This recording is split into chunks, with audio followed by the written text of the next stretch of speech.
فلسطین کے حوالے سے بریک سے پہلے، یہ ریڈ ہائفرز بھی بڑی گفتگو میں ہیں ان دنوں، یہ کیا کر رہے ہیں جو لوگ ٹی وی پہ آ گیا تو فیشن بن گیا تو سوال پوچھ لیے. ہاں جی آپ کیا سمجھ سورہ بقرہ میں کیا ہے ٹائٹل سورہ بقرہ کا؟ بقرہ کیوں ہے؟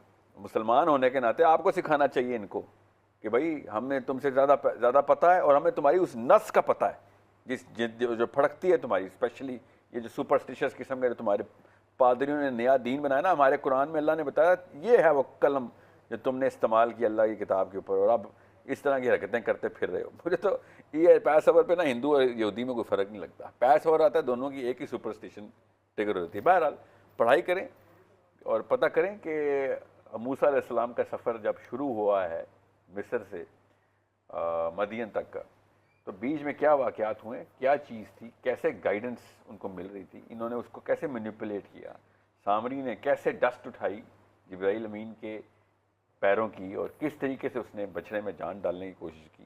موسیٰ کو کیوں اتنی کڑی سزا، history of all human being میں ڈیوائن سزا کی بات کر رہا ہوں، کبھی بھی نہیں ملی جتنی کہ موسیٰ علیہ السلام نے کوہ طور سے آ کے بنی اسرائیل کو دی. پڑھیں ذرا اس کی تفصیل کیا ہے، کس طریقے سے پہاڑ گرد کتنے ہزار بندے کھڑے کیے گئے تھے، سب کو ایک ایک کر کے قتل کیا گیا. خون کی نکاسی کا انتظام پہلے کیا گیا تھا کہ خون کیسے بہے گا. یہ پڑھیں، ان کی اپنی کتابوں میں لکھا ہوا ہے، اپنی کتابوں میں ان کے اپنے گناہ کی اپنی سزا ان کے اپنے نبی نے کیسے دی ان کو. تب پتہ چلے گا یہ اس وقت کرتے کیا پھر رہے ہیں، کس کی ازالے کس کے کرتے پھر رہے ہیں، اور کیوں نجاست کو نجاست بولا گیا ان کی. اس نجاست کو بائی دا وے پاک کرنے کے لیے ایک ایسا بچڑا ضروری ہے جو کہ ان ٹچڈ بچڑا ہو. لیکن ابھی تک اس کا دودھ بھی نہیں دھویا گیا، ابھی تک اس کو پریزرو رکھا گیا.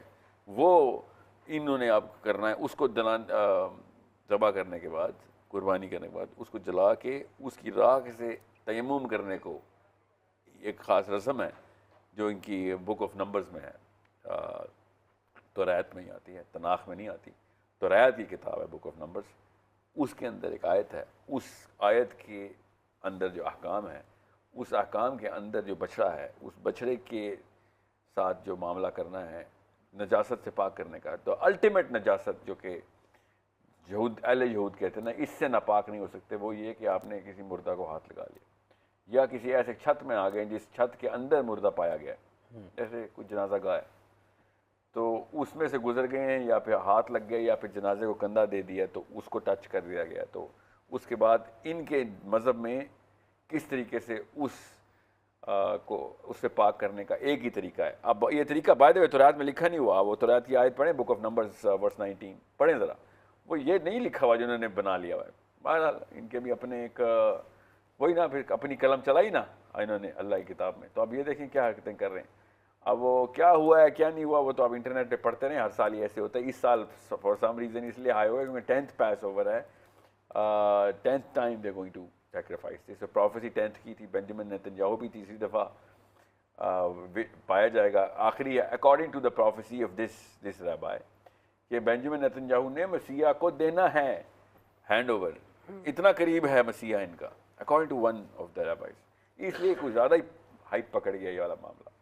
بہرحال تفصیل پڑھیں، یہ سامری سے شروع ہوگی کہانی. اصلی کہانی یہ ہے، جس کو یہ پتہ چل جائے گا تب پتہ چلے گا اگلی 2-4 پریڈکشنز مسلمان بھی آرام سے کر سکتے ہیں کہ جو انہوں نے کرتوت کر چھوڑنے. انشاءاللہ ہمیں پتہ ہونا چاہیے اس بات کا. ٹھیک ہے مفتی صاحب، یہ جب یہ ٹیکس کا معاملہ ہوا اور پھر جب ہمارے جمعہ کے خطبات میں خطبہ دیا جاتا ہے کہ سلطان کی اہانت اللہ کی اہانت ہے، تو ایک طرف ہم سلطان کو اسی تقریر میں پہلے کہتے ہیں کہ یہ یہاں پر خلاف شرع قانون بنا رہا ہے، اور بعد میں جب خطبہ پڑھتے ہیں تو اس میں کہتے ہیں کہ یہ سلطان کی اہانت اللہ کی اہانت ہے. یہ کیا کنٹرڈکشن ہے؟ اصل میں نا، اصل جو خطبہ ہے نا جمعہ کا، وہ تو ہوتا ہے تقریر. یہ بات یاد رکھیں، اصول یہی ہے کہ جو اردو میں ہماری تقریر ہوتی ہے نا وہ خطبہ ہے.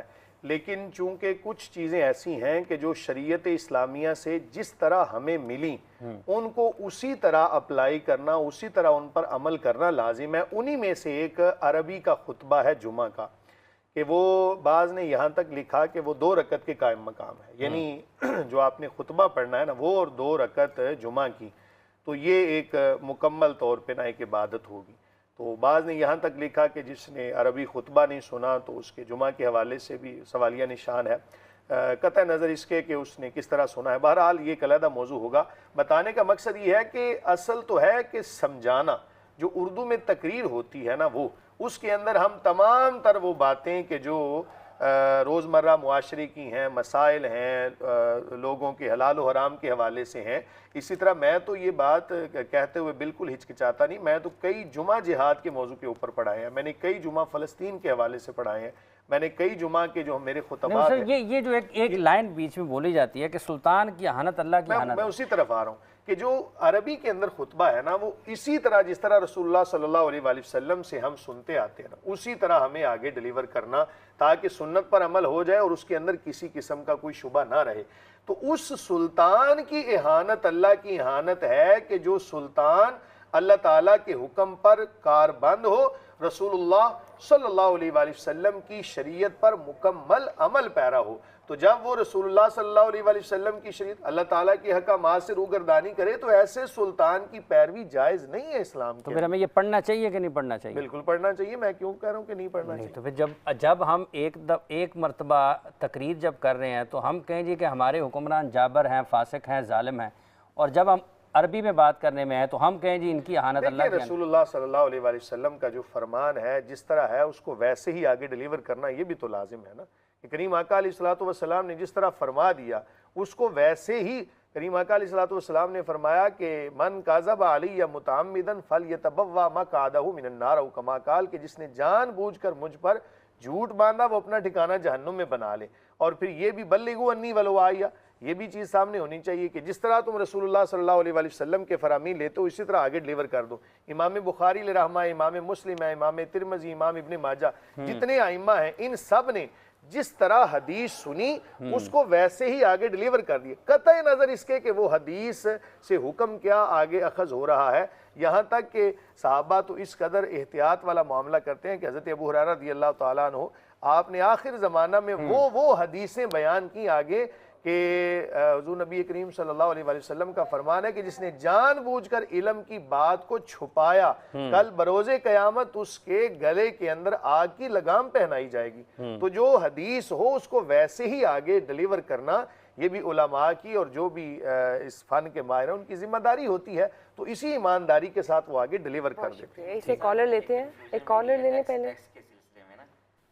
جی کہیے. کوئی کافر ہے, ہم سے ٹیکس لیا جاتا ہے اس ملک میں, ہم چیز کی اصل قیمت ادا کر دیتے ہیں, ٹھیک ہے, بجلی کی قیمت ادا کر دی, اس پر ٹیکس جو لیا جاتا ہے وہ ذرا کو کھلانے کے لیے جاتا ہے, ہم پر تو لگایا نہیں جاتا, تو زبردستی ہم سے لیا جا رہا ہے. تو میں تو پھر یہ کہوں گا کہ بجلی ہم پھر کنڈی لگا لیں, زبردستی جب ہم سے لیا جا رہا ہے قیامت کے دن معاملہ برابر ہو جائے گا. برابر ہو جائے گا.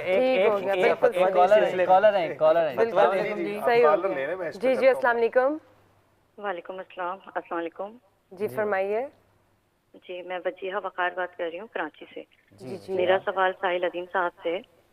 ساحل ادیم صاحب, میں الحمدللہ 4 بچوں کی والدہ ہوں, اور جب میرا بڑا بیٹا ہوا تھا تو جب وہ اس قابل ہوا کہ میں اس کو قرآن کی تعلیم دینا چاہوں تو میں نے 3-4 مولوی صاحب کو اپنے گھر